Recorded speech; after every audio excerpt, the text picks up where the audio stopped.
Kajian Islam. Jadi beliau ingin membocorkan rahasia tersebut. Setelah beliau dihadapkan kepada Rasulullah SAW, maka beliau menceritakan uzur beliau. Jadi intinya beliau melakukan itu karena ingin menyelamatkan keluarga beliau yang ada di Makkah, supaya dia macam punya jasa kepada orang-orang kafir, sehingga mereka membalas dengan melindungi keluarganya. Jadi bukan karena benci kepada Islam, bukan pula karena menyetujui agama mereka, sehingga dia tidak sampai tingkatan keluar dari Islam.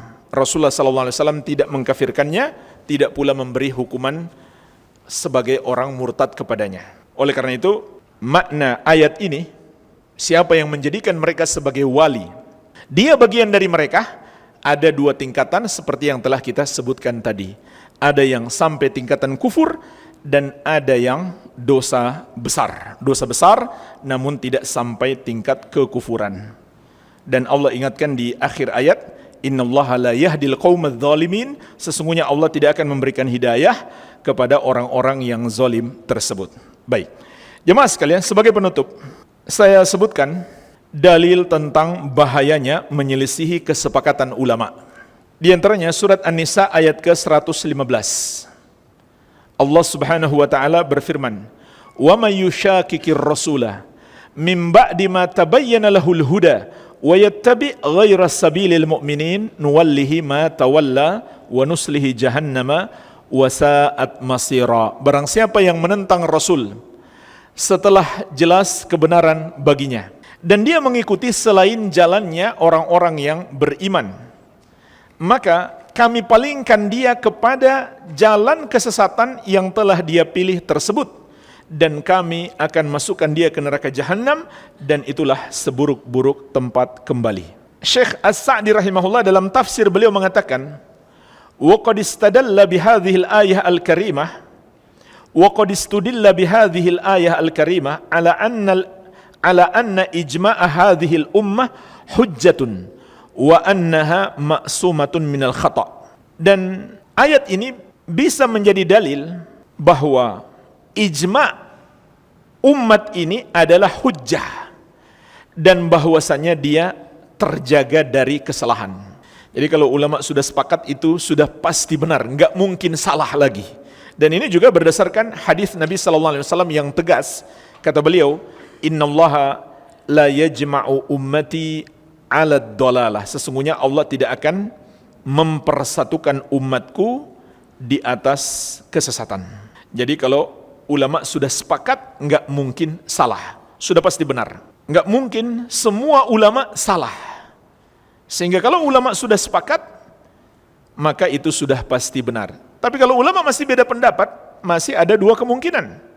Ada yang benar dan ada yang salah. Yang benar tentunya yang lebih sesuai dengan dalil dan pemahaman yang benar. Kemudian kata Syekh, wa wajhu dzalik, sisi pendalilannya, annallaha tawa'ada man khalafa sabilal mu'minin bil khudlan wan nar. Bahwasanya Allah mengancam orang yang menyelisihi jalan kaum mukminin dengan kehinaan dan neraka. Kehinaan di dunia yaitu tersesat, dan di akhirat masuk neraka. Sebagaimana kata Allah, wa yattabi ghayra sabilil mu'minin nuwallihi ma tawalla, dan dia mengikuti selain jalannya orang-orang beriman, maka kami palingkan dia kepada kesesatan yang telah dia pilih tersebut. Wa nuslihi jahannama wa sa'at masira, dan kami akan kembalikan dia ke neraka jahanam, itulah seburuk-buruk tempat kembali. Jadi jemaah sekalian, kata beliau, sabilul mu'minin, dalam ayat ini jalan orang-orang yang beriman, termasuk maknanya adalah ijma' ulama, kesepakatan orang-orang yang beriman tersebut. Barang siapa menyelisihinya, Allah ancam dengan dua ancaman dalam ayat ini. Pertama, di dunia dia tersesat. Yang kedua, di akhirat dia akan dimasukkan ke neraka jahanam. Jadi pasti salah. Orang yang menyelisihi ijma' tidak ada kemungkinan benar. Dia sudah pasti salah. Inilah di antara dalil larangan menyelisihi ijma' ulama, kesepakatan ulama. Walhamdulillah, ini yang bisa kita bahas. Apa ada tanya jawab? Jadi pertanyaan beliau, ada seorang ustadz minta maaf karena tidak bisa mengucapkan selamat Natal. Jadi kata beliau, kata penanya, saudara kita ini, dia sebenarnya ingin mengucapkan, tapi karena dilarang oleh syariat, dia tidak mengucapkan. Jemaah sekalian, kalau kita bawa kepada makna yang buruk, sebenarnya dia ingin berbuat buruk, maka itu namanya lazimul qaul, konsekuensi dari ucapannya, yaitu dia minta maaf. Dan kaidah mengatakan lazimul qaul laisa bil qaul, konsekuensi dari ucapan bukanlah ucapan itu. Jadi itu cuma konsekuensi yang belum tentu dia berpendapat begitu. Dia belum tentu ingin melakukan keburukan itu. Jadi jangan kita langsung memvonis dia ingin melakukan keburukan itu. Kalau kita bawa kepada makna yang baik, maka itu cuma pemilihan kata-kata yang mungkin ada sisi kesalahannya, tapi tidak dimaksudkan oleh orang yang mengatakan itu. Dia tidak bermaksud pada sisi kesalahan itu, yaitu seakan-akan kita perlu untuk mencari keridhaan mereka supaya mereka enggak marah, kita enggak mengucapkan selamat Natal, kita minta maaf. Apa itu perlu? Enggak perlu. Enggak ada urusan dengan keridhaan mereka. Mereka ridho enggak ridho terserah. Kita hidup ini mencari keridhaan Allah Subhanahu wa ta'ala. Yang penting kita enggak zolim sama mereka. Itu yang paling penting, kita enggak zolim sama mereka. Kalau kita zolim ya kita salah. Tapi kita mengamalkan agama kita, termasuk kita enggak boleh mengucapkan selamat Natal, itu tidak ada urusan mereka ridho atau enggak ridho. Mereka senang atau marah, atau mereka biasa-biasa saja, enggak ada urusan. Mereka mau marah, mau terserah. Karena kita hidup mencari keridhaan Allah, bukan keridhaan manusia. Kalau kita minta maaf, seakan-akan betapa penting mencari keridhaan mereka. Walaupun kalau kita bawa kepada makna yang benar, ini cuma salah dalam pembahasaan, bukan dimaksudkan oleh orang yang mengucapkannya. Semoga Allah memberikan hidayah kepada semuanya. Wallahu a'lam. Kita penjual tidak boleh menjual untuk kepentingan orang berbuat dosa.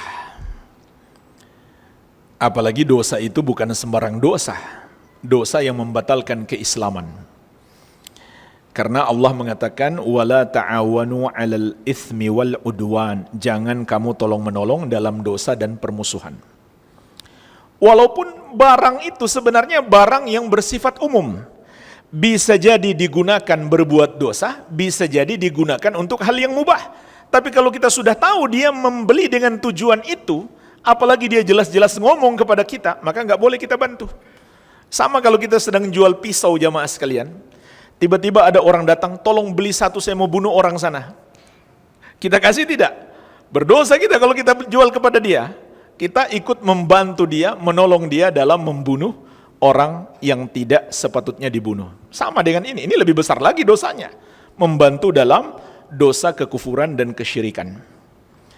Kecuali itu barang yang bersifat umum, bisa jadi digunakan untuk perayaan kekufuran, bisa jadi untuk hal yang mubah, dan kita nggak tahu dia beli buat apa. Tidak pula ada indikasi ini untuk hal yang buruk. Maka tidak masalah dosa-dosa dia. Tapi kalau dia menyampaikan kepada kita dengan jelas atau ada indikasi kuat dia mau melakukan untuk hal yang buruk, kalau kita menjual kepadanya sama saja kita menolong dalam dosa. Wala ta'awanu 'alal itsmi wal 'udwan, kata Allah, jangan kamu tolong-menolong dalam dosa dan permusuhan. Ya, wallahu a'lam. Non muslim meninggal dunia, apakah kita boleh membantunya? Jawabannya tergantung. Kalau membantu hanya dalam batas yang dibolehkan dalam syariat kita, tidak masalah. Contoh, dia lagi nggak punya waktu untuk beli makanan, kita kasih makanan, tidak apa-apa. Itu hakikatnya membantu dalam hal duniawi. Atau yang wafat orang yang menafkahinya, nggak ada lagi yang menafkahinya, kita beri bantuan makanan kepadanya, tidak masalah. Tapi kalau mereka melakukan ritual penguburan dalam agama mereka, lalu kita bantu atau sekedar kita hadir di situ, maka berarti kita ikut berbuat dosa. Maka tidak boleh, wallahu alam. Sama saja, pemimpin yang ucapkan, rakyat yang ucapkan, hukumnya sama, apa bedanya? Pemimpin lebih besar lagi dosanya, karena dia akan diikuti oleh masyarakatnya. Baik, jadi pekerjaan beliau konten kreator. Kata beliau terpaksa membuat konten selamat Natal, begitu ya? Ya. Sekarang kita lihat, betulkah itu keterpaksaan yang membolehkan seseorang berbuat dosa? Jamaah sekalian, betul dalam Islam ada keterpaksaan yang membolehkan seseorang berbuat dosa. Tapi yang dimaksud keterpaksaan di sini, nyawanya terancam. Atau bahaya besar, misalkan hilang anggota tubuh. Misalkan dia di bawah todongan senjata, kalau kamu nggak buat saya tembak. Nah itu baru namanya terpaksa. Dia nggak bisa melawan, nggak bisa lari, nggak bisa lapor polisi. Itu baru disebut terpaksa. Kalau hanya terancam dipecat, itu bukan terpaksa. Karena kita masih bisa cari pekerjaan lain, itu mudarat yang jauh lebih ringan daripada kekufuran itu sendiri. Tapi kalau betul-betul terpaksa, maka Allah berfirman, illa man ukriha wa qalbuhu mutmainnum bil iman. Kecuali orang yang dipaksa dan hatinya tetap tenang dalam keimanan. Jadi syaratnya dua. Orang yang melakukan dosa, kekufuran sekalipun, dia tidak berdosa, tidak pula kafir, dengan dua syarat. Yang pertama, dia betul-betul terpaksa dengan ancaman berat, yang dia tidak mungkin lari darinya, tidak mungkin lepas darinya. Seperti hilang nyawanya, atau hilang anggota tubuhnya, atau dibunuh keluarganya. Yang kedua, hatinya tetap mengingkari, menyalahkan perbuatan dosa itu. Kalau hatinya setuju, maka batal Islamnya. Karena hati nggak mungkin dipaksa. Hati tidak mungkin dipaksa. Jadi sekali lagi, kalau hanya khawatir dipecat atau dikurangi gaji, itu tidak patut disebut keterpaksaan. Atau itu bukan keterpaksaan yang membolehkan seseorang melanggar syariat. Ya, wallahu alam. Waktu sudah habis. Semoga terakhir mungkin Pak ya. Makanya tadi Imam Ibnul Qayyim rahimahullah menyebutkan haramnya mengucapkan selamat Natal itu berdasarkan kesepakatan ulama yang betul-betul ulama, kata beliau. Karena ada orang-orang yang menyimpang, yang sesat, dianggap oleh sebagian masyarakat sebagai ulama atau disebut cendekiawan muslim dan lain-lain. Jadi nggak mungkin dia benar ketika dia menyelisihi kesepakatan ulama. Yang kedua, juga jelas-jelas bertentangan dengan dalil-dalil yang tegas maknanya. Dalil-dalil yang tegas. Lam yalid wa lam yulad. Allah tidak beranak dan tidak diperanakan. Mereka merayakan Natal, merayakan hari lahir seseorang yang mereka yakini anak Allah. Itu sebabnya mereka merayakan. Kalau cuma anak biasa, ngapain dirayakan? Ngapain dijadikan hari raya? Sedangkan kita mencintai Nabi Isa alaihissalam, mencintai kelahiran beliau tanpa harus dirayakan atas dasar keyakinan beliau seorang Nabi dan Rasul. Jadi nggak sama. Kita senang kepada Nabi Isa alaihissalam dan wajib kita mencintai beliau. Bahkan ulama juga sepakat kalau ada seorang muslim membenci satu orang Nabi atau melecehkan satu orang Nabi selain Nabi Muhammad SAW, juga termasuk pembatal keislaman. Karena bertentangan dengan rukun iman, beriman kepada para Rasul. Konsekuensi keimanan mencintai mereka dan memuliakan mereka. Kalau ada yang membenci, ini dua pokok keimanan, cinta dan pengagungan. Kalau ada yang membenci atau melecehkan seorang nabi, walaupun bukan Nabi Muhammad SAW, apalagi beliau tentunya, maka ini membatalkan keislaman. Jadi kesyukuran kita, kecintaan kita kepada Nabi Isa alaihissalam bukan atas dasar beliau sebagai anak Allah seperti dalam perayaan Natal. Tapi memang Allah telah mengingatkan ada orang-orang yang mempergunakan ayat-ayat yang masih bisa ditarik ke kiri dan ke kanan karena banyak orang belum mengerti hakikat ayat itu, sehingga bisa digunakan untuk menyesatkan orang lain. Itu hakikatnya yang terjadi. Mereka menggunakan ayat-ayat tentang Nabi Isa alaihissalam yang ada dalam Al-Quran, yang banyak orang muslim belum mengerti hakikatnya, sehingga mereka bisa menipu orang-orang awam dengan penafsiran-penafsiran yang keliru, yang bertentangan dengan kesepakatan ulama. Nggak mungkin penafsiran mereka benar.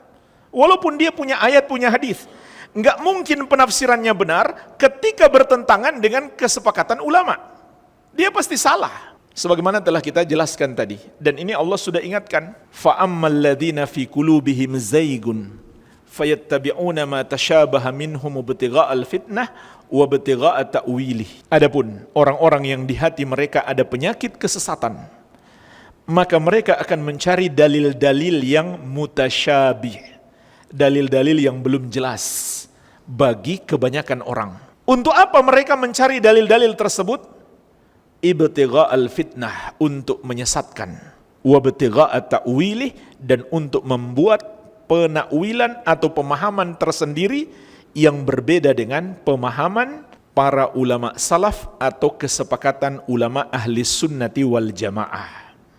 Jadi Allah sudah sebutkan, mereka memang akan memanfaatkan ayat-ayat tersebut, yaitu mereka bawa kepada pemahaman mereka dan menyelisihi pemahaman yang benar, bahkan pemahaman yang sudah disepakati oleh para ulama ahli sunnati wal jamaah. Ya. Wallahu a'lam, semoga bermanfaat. Lebih dan kurangnya saya mohon maaf. Wabillahi taufik. Subhanakallahumma wa bihamdik, asyhadu an la ilaha illa anta, astaghfiruka wa atubu ilaik. Wa sallallahu ala nabiyyina Muhammadin wa alihi wasallam. Wa akhiru da'wana anil hamdulillahi rabbil alamin. Wassalamualaikum warahmatullahi wabarakatuh.